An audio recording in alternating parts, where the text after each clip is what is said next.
बिस्मिल्लाहिर्रहमानिर्रहीम। Dear students, मैं हूं आपका मैथमेटिक्स का टीचर सुहेल और आज का जो हमारा लेक्चर है वो कंसिस्ट होगा क्वेश्चन नंबर 5 से लेकर क्वेश्चन नंबर 10 तक। प्रीवियस जो हमारी क्लास थी उसमें हम एक्सरसाइज 7.1 को सॉल्व कर रहे थे और उसमें हमने डिफरेंट शेप्स, डिस्टेंस फार्मूला और उसकी यूटिलाइजेशन को देखा था। आज का जो लेक्चर है पेज नंबर है 150, ओपन योर बुक्स। तो हम स्टार्ट लेते हैं क्वेश्चन नंबर 5 से लेकर 10 तक। हम इसको जो क्वेश्चंस को सॉल्व करेंगे वो थोड़ा स्मार्ट तरीके से सॉल्व करेंगे कि जो सेम क्वेश्चंस हैं उनको हम एक दूसरे के साथ लिंक करेंगे ताकि आप मिनिमम टाइम में मैक्सिमम अपना जो सोल्यूशन है वो सॉल्व कर सकें। जो सेम डायग्राम्स हैं या जो सेम क्वेश्चंस हैं वो सारे आपको सॉल्व ना करने पड़े और आप उस टाइप का एक क्वेश्चन सॉल्व करें तो आपके बाकी सॉल्व हो जाएं। फॉर एग्जांपल हम स्टार्ट लेते हैं क्वेश्चन नंबर 5। क्वेश्चन नंबर 5 में show that A B C D are the vertices of parallelogram. अब यहाँ पे पैरेललोग्राम की बात हो रही है, हम बाद में डिफाइन करते हैं पैरेललोग्राम को। पहले हम देख लेते हैं कि क्या कोई और भी यहाँ पे पैरेललोग्राम का केस है। तो उसमें अगर आप देखें तो आपका 9 question, prove that the points A B C D are vertices of parallelogram. It means कि अगर हम इन दोनों में से एक क्वेश्चन को सॉल्व कर लें 5 या 9 को, तो हमारा पैरेललोग्राम का जो केस है वो हल हो जाता है। अब आते हैं पहले 6 क्वेश्चन पे। हम सारे क्वेश्चन को डिफाइन करते हैं और फिर हम स्टार्ट लेंगे। 6 में क्या है? Show that A B C D are vertices of rectangle. अब और कहीं रेक्टेंगल की बात हो रही है। आपके पास 5 सेकंड हैं, आप देखें जरा क्वेश्चंस को। तो वो किस में है जी? क्वेश्चन 8 में और क्वेश्चन 10 में। इसका क्या मतलब हुआ कि 6, 8 एंड 10 ये तीनों आपस में एक दूसरे के साथ लिंकेजेस हैं। अगर हम इनमें से कोई एक या उसमें कोई थोड़ा बहुत डिफरेंस अगर किसी क्वेश्चन में है तो मैक्सिमम 2 क्वेश्चन सॉल्व करके हमारा रेक्टेंगल का जो केस है वो सॉल्व हो सकता है। तो पहले हम अपना जो रेक्टेंगल वाले 6, 8 और 10 क्वेश्चंस हैं, जो मैंने आपको कहा है कि इन तीनों को एक जगह पे लिख लें, एक दूसरे के साथ सर्कल कर लें, ये तीनों रेक्टेंगल के केस हैं। तो हम पहले क्वेश्चन नंबर 6 को सॉल्व करेंगे और फिर जो पैरेललोग्राम का केस होगा वो सॉल्व करेंगे। तो आइए देखते हैं कि रेक्टेंगल होती क्या है। एक 4 साइडेड क्वाड्रिलेटरल होती है जिसमें 2 साइडें आपस में एक दूसरे के साथ क्या होती हैं? पैरेलल भी होती हैं, इक्वल भी होती हैं। 2 आपस में इक्वल होती हैं और 2 आपस में इक्वल होती हैं। और क्या होता है इनमें? हर एक का जो एंगल होता है वो 90 का होता है। आप आसान लफ्ज़ों में ये भी कह सकते हैं कि opposite sides are equal with each other और एंगल क्या होता है? 90 डिग्री होता है। ये किसकी बात हो गई? ये रेक्टेंगल की बात हो गई। तो 6 क्वेश्चन से हम स्टार्ट लेते हैं और इसके हम डायग्राम बनाएंगे और इसको सॉल्व करेंगे। तो हमारे पास 4 पेयर ऑफ पॉइंट्स हैं, ए, बी, सी और डी। ए क्या है? 1 और 2 है। बी हमारे पास क्या है? 7 और 2 है। सी हमारे पास 7 और 8 है और डी मेरे पास 1 और 8 है। तो इनको हमने शो कराना है कि ये रेक्टेंगल्स बनाते हैं या नहीं। तो हम क्या करेंगे जी? हम इनकी सारी साइड्स को चेक करेंगे और देखते हैं कि क्या 2-2 साइडें आपस में इक्वल आती हैं या नहीं आती। और फिर उसके बाद क्या करेंगे? उनका एंगल चेक करेंगे कि क्या एंगल्स उनके 90 बनते हैं या नहीं। एंगल से आपको स्क्वायर भी याद आना चाहिए। उसमें भी क्या था? 4 साइड्स थी, आपस में इक्वल थी और 90 एंगल हमने चेक किया था। That was question number 4। यहां पे भी उसी तरह का ही काम करेंगे ऑलमोस्ट हम। तो आइए इसको स्टार्ट करते हैं। सबसे पहले क्या करना है जी? हमने चारों पे डिस्टेंस फार्मूला अप्लाई करना है। तो पहला डिस्टेंस फार्मूला ए बी का। डिस्टेंस फार्मूला की हमने काफ़ी सारी प्रैक्टिस की हुई है, एक दफ़ा फिर हम उसको रिपीट कर देते हैं। x2 माइनस x1 का होल स्क्वायर और y2 माइनस y1 का होल स्क्वायर। ये मैंने डिस्टेंस फार्मूला लगा दिया। इसको हम हल करते हैं। ये बनेगा 6 का स्क्वायर और ये बनेगा 0 का स्क्वायर। हमारे पास सिर्फ ये 6 का स्क्वायर रह गया है। It means the answer of A B is 6। हमने एक डिस्टेंस फार्मूला लगाया, एक साइड ओपन कर ली। अब आते हैं नेक्स्ट पे। नेक्स्ट क्या फाइंड आउट करेंगे? बी और सी हम फाइंड आउट करेंगे। 7 माइनस 7 होल स्क्वायर और 8 माइनस 2 होल स्क्वायर। डिस्टेंस फार्मूला के बारे में आपको ये बताया था कि आप x1 माइनस x2 तो कर सकते हैं, एक पेयर ऑफ पॉइंट है x1 y1, दूसरा x2 y2, लेकिन एक पेयर को आप x1 और y2 ये नाम नहीं दे सकते। तो इस चीज का आपने ख्याल रखना है। दिस इज 0 का स्क्वायर और ये आपका 6 स्क्वायर हो जाएगा। इस प्रीवियस पार्ट की तरह ही ऑलमोस्ट बन रहा है, स्क्वायर और ये अंडर रूट कैंसिल हो जाएंगे। This is answer of B and C. तो दो साइडें हमने फाइंड आउट कर ली हैं। अब आते हैं हमारी तीसरी साइड पे, दैट वुड बी सी और डी। ये जो दो साइड होंगी इनको हम एक एक स्टेप डायरेक्ट करेंगे ताकि आपको अंडरस्टैंडिंग हो जाए। आपने अपने आप से ज़रा थोड़ा सा सोचना है कि क्या चीज़ें सिमिलर थी जो हमने यहाँ पे की हैं। तो सी डी पहले हम फाइंड आउट करते हैं जी। 1 - 7 whole square and next one is 8 - 8 whole square. ये -6 का होल स्क्वायर है। -6 के बारे में या माइनस वैल्यू के बारे में हमने प्रीवियस क्लास में बात की थी कि वो उसकी पावर अगर इवन आएगी तो वो उसको पॉजिटिव कर देंगी, तो ये सिर्फ 6 का स्क्वायर हो जाएगा और ये भी cancel out. The answer is 6। एक स्टेप मैंने इसका डायरेक्ट कर दिया है ताकि आप यहाँ से देखते हुए उसकी खुद से अंडरस्टैंडिंग बनाएं कि उसमें क्या स्टेप हुआ है। अब आ जाते हैं हमारे नेक्स्ट पार्ट पे, और वो नेक्स्ट पार्ट क्या है जी, हमारे पास ए और डी होगा, ए से लेकर डी तक। बाकी हमने सारी जो हैं वो 3 फाइंड आउट कर ली हैं। तो ए डी जब हम फाइंड आउट करेंगे तो उसमें भी क्या होगा जी, 1 - 1 whole square and 8 - 2 whole square. Same case बन रहा है, 6 का स्क्वायर होगा और इसका भी आंसर 6 बन रहा है। अगर हम सारी चीज़ों को देखें, 1 2 3 और ये 4, ये चारों हमने फाइंड आउट कर लिए हैं। तो पहले क्या करते हैं जी, हम ये रेक्टेंगल अगर हमने शो करनी है तो पहले मैं यहाँ पे रेक्टेंगल की डायग्राम बनाता हूँ और फिर हम उससे देखेंगे कि इनकी शेप किस तरह की बन रही है और ये किस तरह की रेक्टेंगल डिफाइन हो रही है। प्रीवियस जो हमारी क्लास थी कार्टेशियन कोऑर्डिनेट की भी हमने बात की थी, उसके ऊपर हमने पॉइंट्स भी ड्रा किए थे। इसमें हम एक दफ़ा फिर जो है वो पॉइंट्स को प्लॉट करते हैं और डायग्राम बनाते हैं। इस साइड पे आपके पास पॉजिटिव वैल्यूज होती हैं, ऊपर आपके पास पॉजिटिव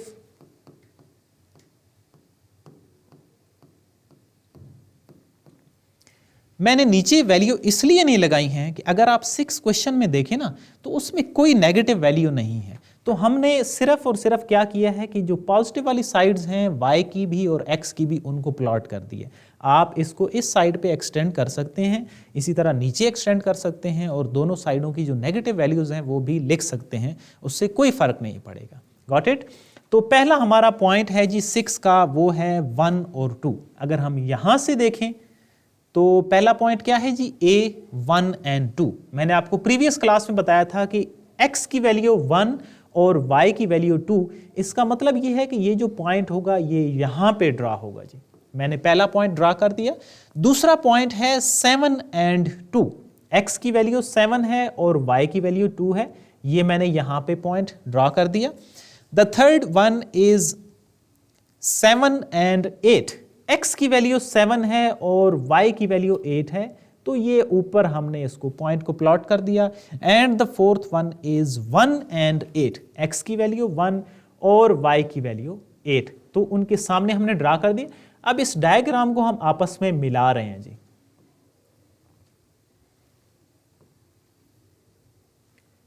ये हमने मिला दिया। अब ये हमारे पास क्या है जी, सारी जो साइड्स हैं वो ऑलमोस्ट क्या हैं, इक्वल है। सारों के जो आंसर्स थे वो 6 थे। तो अब दो जो अपोजिट साइड्स हैं वो आपस में इक्वल हैं, तो इसका मतलब ये है कि ये रेक्टेंगल है। लेकिन कौन सा केस बच गया है, वो है इनके एंगल्स का चेक करना, कि हम देखेंगे कि क्या एंगल 90 बन रहा है या नहीं। क्वेश्चन में देखें, क्वेश्चन में लिखा हुआ है कि prove that its diagonal are also equal in length. इसका मतलब ये है कि ये जो क्वेश्चन है इसमें दो चीजें पूछी गई हैं। एक, उसको रेक्टेंगल शो करें, और दूसरा ये भी शो करें कि क्या उनके डायगोनल्स इक्वल हैं या नहीं। तो डायगोनल्स के बारे में भी हमने प्रीवियस क्लास में बात की थी कि ये जो चीजें हैं ये A से लेकर C तक और ये D से लेकर B तक, ये हमारे क्या होंगे, ये हमारे डायगोनल्स होंगे।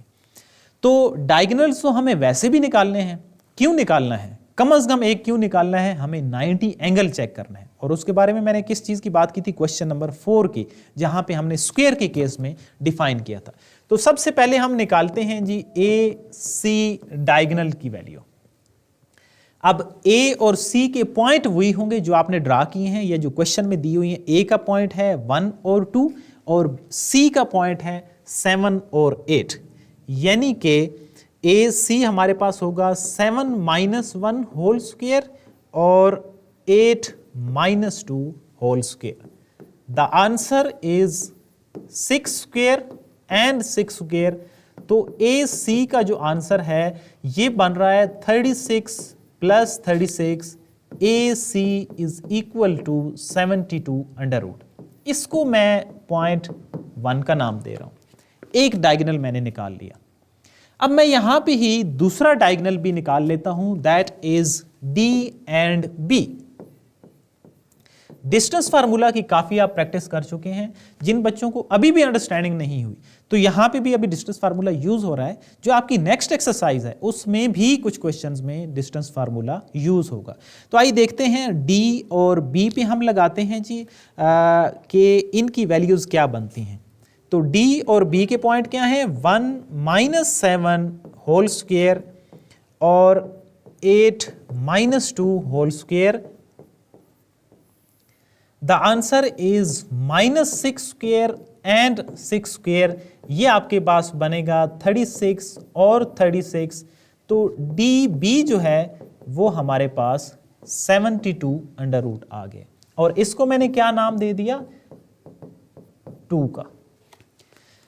ये हमारा एक पोर्शन सॉल्व एग्जैक्टली हमें नजर आ रहा है, वो है डायगोनल्स, और दोनों डायगोनल्स इक्वल हैं लेंथ में। लेकिन हम पहले उनका 90 एंगल चेक कर लेते हैं। दो हमारे पास राइट ट्राइंगल्स बन रही हैं, एक हमारे पास बन रही है ए बी सी और दूसरी हमारे पास बन रही है ए डी सी।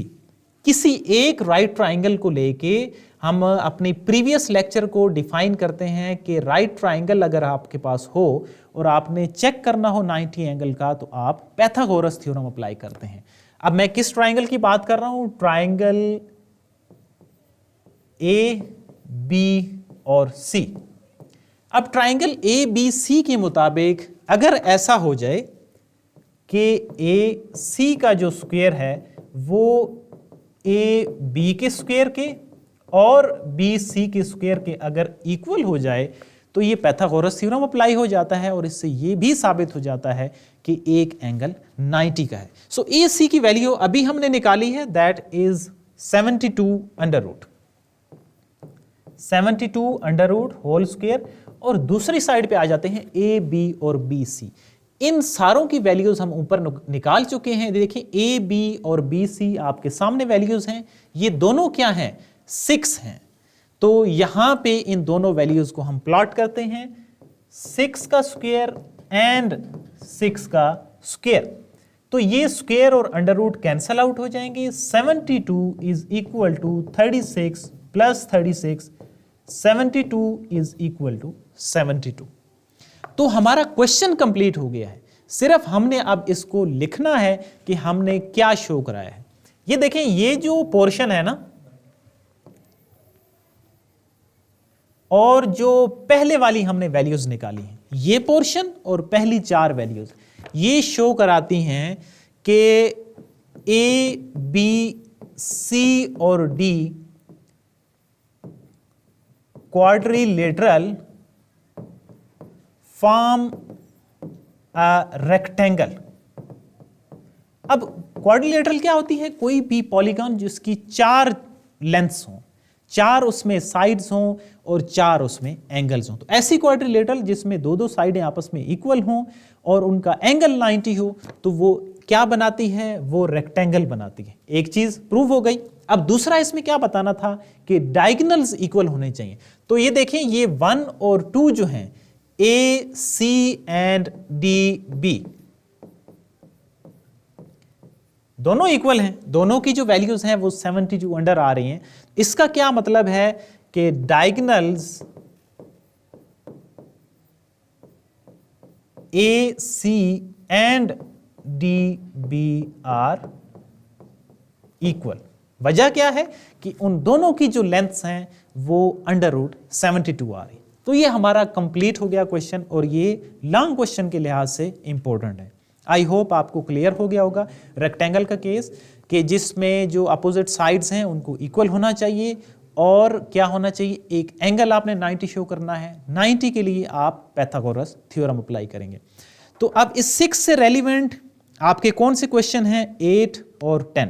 इन दो क्वेश्चन में से कोई एक क्वेश्चन आप खुद सॉल्व करेंगे तो आपका रेक्टेंगल का जो केस है वो आपको क्लियर हो जाएगा। अब आते हैं हमारा दूसरा पोर्शन, वो कौन सा था, वो था पैरेललोग्राम का केस, जिसमें मैंने आपको कौन से मार्क करवाए हैं, question number 5 and question number 9। Parallelogram क्या होती है, ऐसी क्वाड्रिलेटरल जिसमें pair of the opposite sides are parallel. इसमें इक्वल की बात नहीं है। रेक्टेंगल में और इसमें क्या फर्क है कि उसमें पैरेलल भी होंगे, इक्वल भी होंगे। इसमें क्या होगा, इसमें both pairs of the opposite sides are parallel. कुछ इस तरह की इसकी शेप बनती है। अब इससे रेलिवेंट हम क्वेश्चन 5 और 9 में से एक क्वेश्चन सॉल्व करेंगे और एक क्वेश्चन आप खुद सॉल्व करेंगे। चलें इसका क्वेश्चन नंबर हम 9 सॉल्व कर देते हैं। पॉइंट क्या है, ABCD, जाहिर सी बात है 4 पॉइंट्स गिवन होंगे और आपने क्या करना है जी, इनको शो कराना है, इनको प्रूव करना है कि ये पैरेललोग्राम के वर्टिसेस हैं। तो पहले हम इसके सारे पॉइंट्स को निकालते हैं और फिर एंड पे डायग्राम भी हम बनाएंगे जी। क्वेश्चन नंबर 9, पॉइंट कौन से गिवन है आपके पास, A है -3 एंड 0, B हमारे पास क्या है 3 और 0 है, C हमारे पास 8 और C हमारे पास क्या है 6 और 4 है,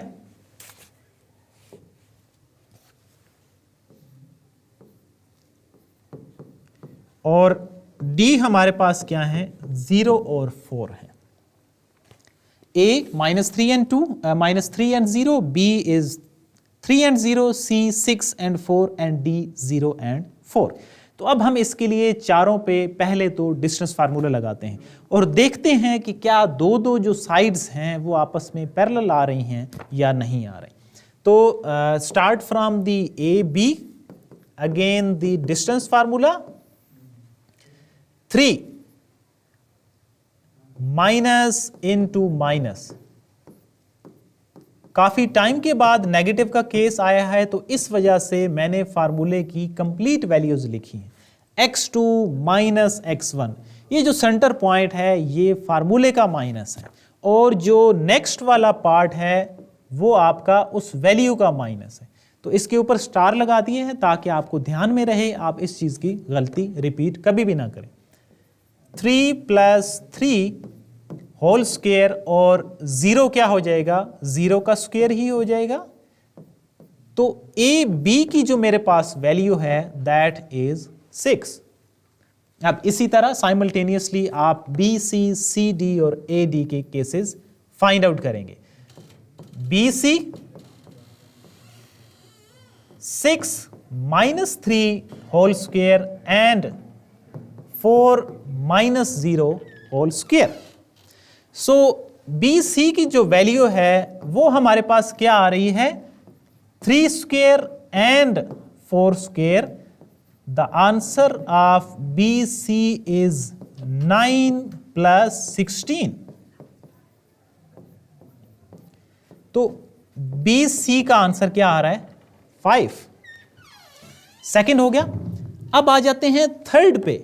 the third one is CD, और इसी तरह हम फिर AD फाइंड आउट करेंगे। तो फिर इन चारों को हम कंपेयर करेंगे कि क्या रिजल्ट निकल रहा है। CD पे आते हैं 0 - 6 whole square and 4 - 4 whole square. CD is equal to, इसको मैं डायरेक्टली 6 स्क्वायर लिख रहा हूं क्योंकि प्रीवियस जो क्वेश्चन है उसके अंदर आप देख चुके हैं कि माइनस का जब स्क्वायर होता है तो वो पॉजिटिव हो जाता है।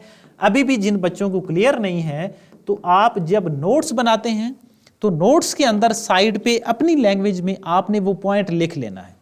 वो आप उर्दू में लिखें, इंग्लिश में लिखें या मैसेज की फॉर्म में लिखें कि क्या बताया गया था कि माइनस की पावर अगर इवन आएगी तो वो आंसर पॉजिटिव बन जाएगा।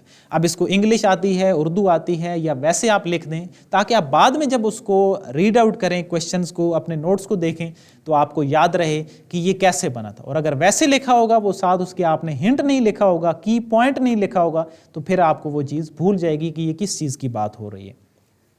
So that was the case about the CD। अब आते हैं हमारे आखिरी जो पार्ट है, that is A और D पे। A D की वैल्यू क्या आ रही है जी? 0 + 3 whole square and 4 - 0 whole square. इसको अब मैंने डायरेक्टली प्लस क्यों लिखा है? क्योंकि ये स्टार वाला केस आप देखें, मैंने आपको यहाँ पे उसको अच्छे से एक्सप्लेन कर दिया है। तो एक स्टेप हमने यहाँ पे यूज नहीं किया, डायरेक्ट इसको 3 पॉजिटिव कर दिया है। ए डी की यहाँ से जो एक्सप्लेनेशन है वो बिल्कुल इस तरह की बन रही है। अगर आप इस स्टेप से और इस स्टेप से आगे इसको देखें तो ये दोनों सिमिलर बन रहे हैं। इसका मतलब है कि इसको मैं 25 करने के बाद 5 लिख सकता हूं। और अगर आपको समझ नहीं आती तो यही 3 स्टेप आपने यहां पे कॉपी कर देने हैं। अब ये चारों तो हमने फाइंड आउट कर लिए, 1, 2, 3 एंड 4। 2 वैल्यूज जो हैं वो 6 आ रही हैं और 2 वैल्यूज क्या आ रही हैं? वो 5 आ रही हैं। पहले हम प्लॉट करते हैं इनको और फिर उसके बाद हम रिजल्ट निकालेंगे। प्लॉट कैसे करेंगे पिछले क्वेश्चन में भी हमने बात की है। अगर आपको अंडरस्टैंडिंग अभी भी नहीं हुई तो एक दफ़ा फिर उसको देख लें। यहाँ पे 0 वैल्यू, इस साइड पे पॉजिटिव, दूसरी साइड पे नेगेटिव, ऊपर पॉजिटिव और नीचे नेगेटिव। चलें जी, तो पहला हमारा 9 का पहला पॉइंट -3 एंड 0। x की वैल्यू -3 और y की वैल्यू 0। x लाइन के ऊपर y की वैल्यू 0 होती है, तो -3 के ऊपर ही हमने इसको ये डॉट्स लगा दी।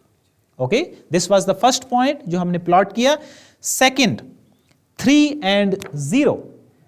अब किसकी वैल्यू 3 है? x की वैल्यू 3 है। x के ऊपर y का पॉइंट क्या होगा? वो 0 होगा, तो मैंने दूसरा पॉइंट यहां पे लगा दी। तीसरा कौन सा पॉइंट है जी? 6 एंड 4। x की वैल्यू 6 और y की वैल्यू 4। इसका मतलब ये है कि ये तकरीबन इस जगह पे 6 के ऊपर और 4 के सामने हमने लाइन लगा दी। And the fourth one is 0 and 4। x की वैल्यू क्या है? 0 है और y की वैल्यू 4 है। तो यहां पे 0 आप ऊपर की तरफ जाएंगे और 4 के ऊपर आप कनेक्ट कर देंगे। अब इन चारों पॉइंट्स को आपस में आपने मिलाना है।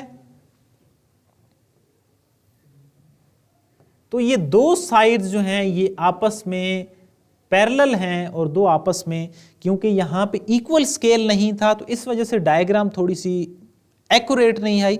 जब आप बनाएंगे तो आप स्केल के अकॉर्डिंग उसको एक्यूरेटली बनाएंगे तो वो आपके पास ABCD एक पैरेललोग्राम बनेगी। अब इन वैल्यूज को हम यहां पे लिखते हैं। किनको? ये किस तरह आपने देखना है? AB इज 6 और दूसरी कौन सी है? CD is 6। इसका मतलब ये है कि A, B, C और D, A, B आपस में इक्वल हैं और C, D ये 2 आपस में इक्वल हो गए। और दूसरा, अगर आप B, C की वैल्यू देखें दैट इज 5 और A, D की भी वैल्यू देखें तो वो भी 5 हैं, तो ये दोनों आपस में इक्वल हो गए। तो इसका क्या मतलब हुआ कि A, B, C, D ये जो 4 पॉइंट्स हैं क्वाड्री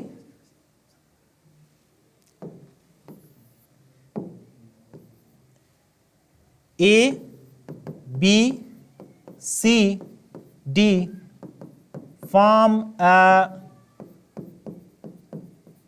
parallelogram। और वो कहां से आपको पता चला? वो आपको इन वैल्यूज से पता चला, जिसमें क्या है? A, B इसको मैंने 1 फिलहाल कह देता हूं, BC number second, CD number third and this one is 4। तो वो कैसे पता चला आपको?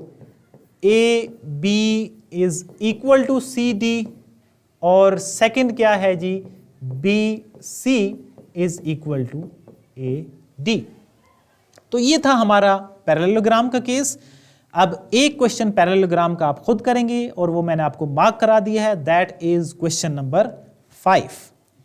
अब आते हैं इसके लास्ट क्वेश्चन को भी देख लेते हैं। इसमें भी रेक्टेंगल की आल्दो बात हो रही है। मैंने जो आपको क्वेश्चन मार्क करवाए थे वो था 6, 8 एंड 10, तीनों रेक्टेंगल्स की बात है। लेकिन 10 में show that ABCD are vertices of rectangle and prove that ABC and ABD form right triangle. आज का जो हमारा 6 क्वेश्चन है ना, उसको हम एक तरफ देखते हैं और उसके साथ इसको लिंकेजेस भी करते हैं और ओरली एक दफा इसको रिवाइज करते हैं कि इसमें क्या केस होगा। पहला, ABCD हैं, वर्टिसेस हैं रेक्टेंगल के। तो हमने यहां पे क्या किया था, क्वेश्चन नंबर 6 के अंदर हमें भी ये 4 पॉइंट ही दिए गए थे, तो हमने ये 4 वैल्यूज निकाली थी। यहां पे भी इस क्वेश्चन में भी पहला तो काम आपने ये करना है कि आप ABCD 4 जो डिस्टेंस फार्मूलाज हैं उनके मुताबिक आप वैल्यू निकालेंगे। आपने वैल्यू निकाल ली, पहला काम। अब दूसरा क्या था? दूसरा हमने इसमें प्लॉट करने के बाद डायगोनल्स निकाले थे। आप इस 10 क्वेश्चन के अंदर भी डायगोनल्स यानी कि AC और BD दोनों डायगोनल्स निकाल लेंगे। आपने डायगोनल निकाल लिए, दूसरा काम। और तीसरा कौन सा है? आपने शो कराना है कि ABD, देखिए ये दो ABD और ABC ये दो राइट ट्राइंगल बन रही हैं। अब देखो राइट ट्राइंगल तो हमने यहां पे भी एक शो किया है, जिसको हमने ये ग्रीन सर्कल में किया हुआ है। क्यों शो किया था? क्योंकि रेक्टेंगल के लिए हमें एंगल भी 90 का शो करना है। तो जब हम एक राइट ट्राइंगल शो कर देते हैं, मतलब एक एंगल 90 का है, इंप्लाइज दैट कि वो बाकी सारे जो एंगल्स हैं वो भी 90 के। लेकिन इस क्वेश्चन में उसने साथ इजाफी भी कह दिया। क्या कहा है कि जो दूसरी ट्राइंगल है ना, ये जो ABC है, इसको भी आपने राइट ट्राइंगल शो करना है। तो वो एक काम एक्स्ट्रा होगा। एक हमने यहां पे शो की हुई है, लेट्स से हमने ABC को राइट शो किया हुआ है। आपका उसमें असाइनमेंट क्या है? ADB, इसको आपने राइट ट्राइंगल शो कराना है। तो ये हमने ओरली उसको डिस्कस किया। एक पॉइंट एक्स्ट्रा है यहाँ पे और वो है ADB राइट ट्राइंगल। आपने DB की वैल्यू आपके पास फाइंडेड है, आप उस पे पाइथागोरस थ्योरम लगा के उसको भी राइट शो करेंगे। सो ये इन दोनों के दरमियान लिंकेजेस भी था और इसमें एक पॉइंट एक्स्ट्रा भी था। ये दोनों जो हैं वो लॉन्ग क्वेश्चन के हवाले से बहुत इंपॉर्टेंट हैं। इसकी अगर डिवीजन की जाए तो 8 मार्क्स 2-2 करके ये 4 चीज़ें आपकी पूरी हो जाती हैं। पहले में आप उसको सारी जो डिस्टेंस फार्मूला से वैल्यू निकालेंगे, फिर आप डायगोनल्स निकालेंगे, फिर आप 2 राइट ट्राइंगल अगर शो करेंगे, सारों को 2-2 मार्क्स दिए जाएं तो ये 8 मार्क्स की आपकी डिवीजन बनती है। एक दफ़ा फिर एक्सप्लेन करते हैं। ये जो देखें, ये 4 चीज़ें आपने निकालनी, इसके 2 मार्क्स हो गए। फिर आपने डायगोनल्स निकाल लिए, इनको इक्वल शो कर दिया, ये 2 मार्क्स हो गए। फिर आपने एक राइट ट्राइंगल शो कर दी, 2 मार्क्स इसके हो गए, 6 हो गया। और 2 मार्क्स रहते हैं जो मैंने आपको असाइनमेंट दी है ADB। तो ये इस तरह 8 मार्क्स आपकी डिवीजन जो है वो क्वेश्चन की पूरी हो जाती है। So that was all about for the 7.1। अब 7.2 जो है उसके लिए एक नई चीज़ है, नया नाम है, दैट इज मिड पॉइंट। क्या है जी? Mid point. उसको हम थोड़ा सा एक्सप्लेन करते हैं और नेक्स्ट क्लास में हम उससे रेलिवेंट क्वेश्चन भी करेंगे। मिड पॉइंट क्या होता है? अगर 2 पेयर ऑफ पॉइंट्स हों, बात 2 पेयर ऑफ पॉइंट्स की ही होगी, A x1 और y1, B x2 और y2, एवरेज ऑफ x पहला मिड पॉइंट और average of y second mid point. समझ नहीं आई बात की? उसमें ये है, ये देखो, ये x1 plus x2 dividing by 2, ये पहला मिड पॉइंट। ऑर्डर पेयर में ही लिखेंगे, सॉरी इसको यहां पे हम फिलहाल अलग-अलग डिफाइन कर लेते हैं ताकि आपको अंडरस्टैंडिंग हो। और दूसरा y1 plus y2 dividing by 2। दूसरा हमने पॉइंट निकाल लिया, y की एवरेज निकाल ली, उन वैल्यूज को ऐड करें और डिवाइडिंग बाई 2 करें, तो ये आपका, अगर ये ए बी लाइन है ना, तो इनका आपके पास मिड पॉइंट आ जाएगा। अब ये जो मिड पॉइंट्स हैं इनको हम ऑर्डर पेयर में लिखते हैं। ये क्या होंगे, x1 plus x2 dividing by 2 and y1 plus y2 dividing by 2। तो ये हमने क्या निकाल लिया, हमने ये मिड पॉइंट के फार्मूले को डिफाइन कर लिया। अब अगर आप 7.2 का पहला क्वेश्चन देखें तो उसमें क्या लिखे हुए हैं, आपको पेयर ऑफ पॉइंट्स दिए गए हैं, उनका आपने मिड पॉइंट निकालना है। हम उसका एक पार्ट सॉल्व करते हैं, आल्दो हम जो हमारी नेक्स्ट क्लास होगी उसमें हम इस पे दोबारा से बात करेंगे, आगे क्वेश्चन भी सॉल्व करेंगे, लेकिन ताकि आपको फार्मूले की यूटिलाइजेशन आ जाए। तो पहला पार्ट 7.2 एक्सरसाइज के पहले क्वेश्चन का, दैट इज पेज नंबर 153। पहला पार्ट क्या है, एक्सरसाइज कौन सी है जी, आपकी 7.2, और पहले पार्ट के पॉइंट्स हैं 2 and 5 और 6 और 9। तो ये फार्मूला सारा आपके सामने लिखा हुआ है। ये आपके पास पॉइंट कौन से हैं, x1 और y1, और ये आपके पास पॉइंट कौन से हैं, x2 और y2।